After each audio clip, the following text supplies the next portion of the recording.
it's Rebecca, and today is another book review day, and this is another book for the Wordy Birds reading challenge. I'll leave a link down below to a video that I made explaining what the challenge is all about, but it's a challenge that I do with my friend Jane on our radio show called the Wordy Birds, and it's to read 12 books over the year, and each book comes from a different category, so it's a book a month, which isn't too difficult, and when you've read the book you let us know and we can talk about it on the radio, which is really good. So the category for this book is a book about some sort of transport. So I have been reading The Tin Snail by McAllister. So I will read you the blurb and talk to you about the book.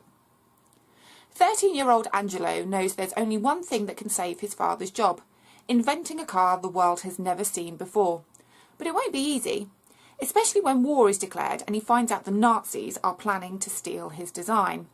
Move aside, chitty chitty bang bang, meet the Tin Snail. Discover the extraordinary story inspired by real events of how one little car helped to win a war. So I picked this book up at a library book sale many ages ago, and I didn't realise that it was a junior novel. It just sounded quite good.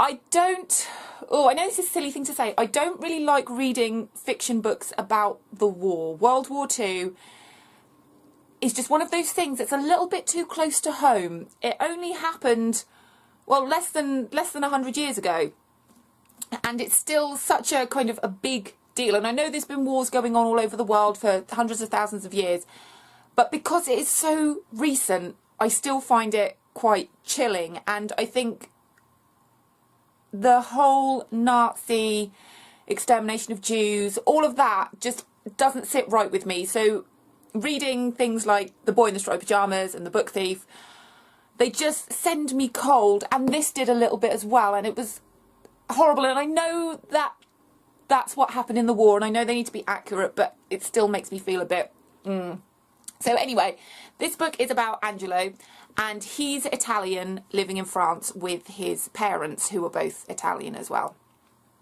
And his dad designs cars, and they're always trying to think of a new design, something new that they can, you know, sell to the people.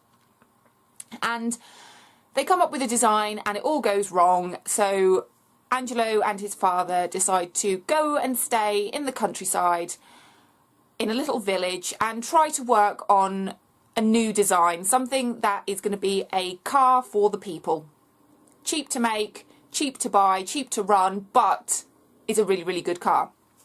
So they find all these bits and pieces, all these old ambulances and tractors and bits of machinery, and they try to build this cheap people's car. And it obviously goes wrong, and they have to restart, and bits fall off, and it crashes, and, you know, all things that go wrong when you're trying to design and invent something.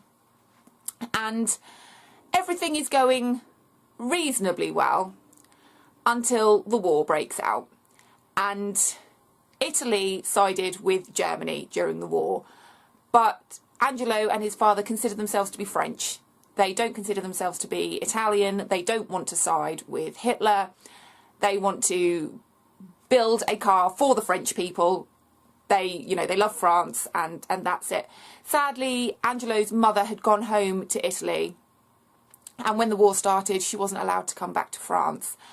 And when things like that happen, you just don't realise how horrible wars like this must be, where you are divided by the country that you were born in, and even if you live somewhere else, you're forced into things that you just don't agree with. It's just horrible. I can't get my head around it.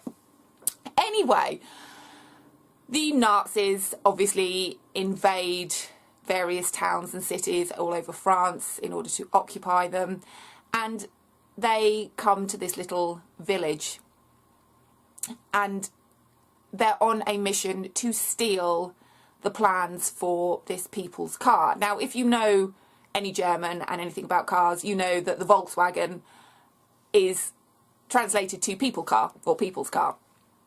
And the little car, the little tin snail, and I don't know if you can really tell from the picture, it's a Citroen, is it CV2? That looks a little bit like a Beetle, a VW Beetle, and that's what they were trying to invent, but the Germans were intending to steal the design for this car and then manufacture it in Germany. And this book is quite quite big. It's quite a chunky book. I think a lot of it could have been cut out, if I'm honest. It did kind of go on and on and on about the same things. I think the amount of test cars that were made, you know, added up to about 5 or 6, and I don't think that was necessary for them to keep rebuilding and remaking new cars, for them to go wrong all the time. I don't know. It's an okay story. It's not one that I will rush out to read again or encourage anybody to read. It's okay. The bits about the war and the Nazis and the divisions between people, it was sad. It was sad. I don't like those things. I know they happen, but sometimes I just want to blinker myself from those horrible people that, you know, make us fight against each other when we just don't need to. So that was good, in as much as it kind of added some realism to the story, and especially as a kid's book, to kind of know what happened in history and what happened during the war. But I found it a little bit tedious. I found it a bit too long for a children's book, and it just kind of repeated things and didn't need everything that was in there. But it wasn't a bad book, and it was about transport, so it fitted in with the category of the challenge. But as far as that, I didn't overly enjoy this, which was a little bit sad, but you're not going to enjoy everything.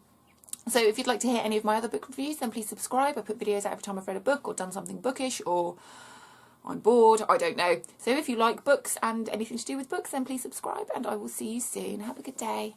Bye-bye.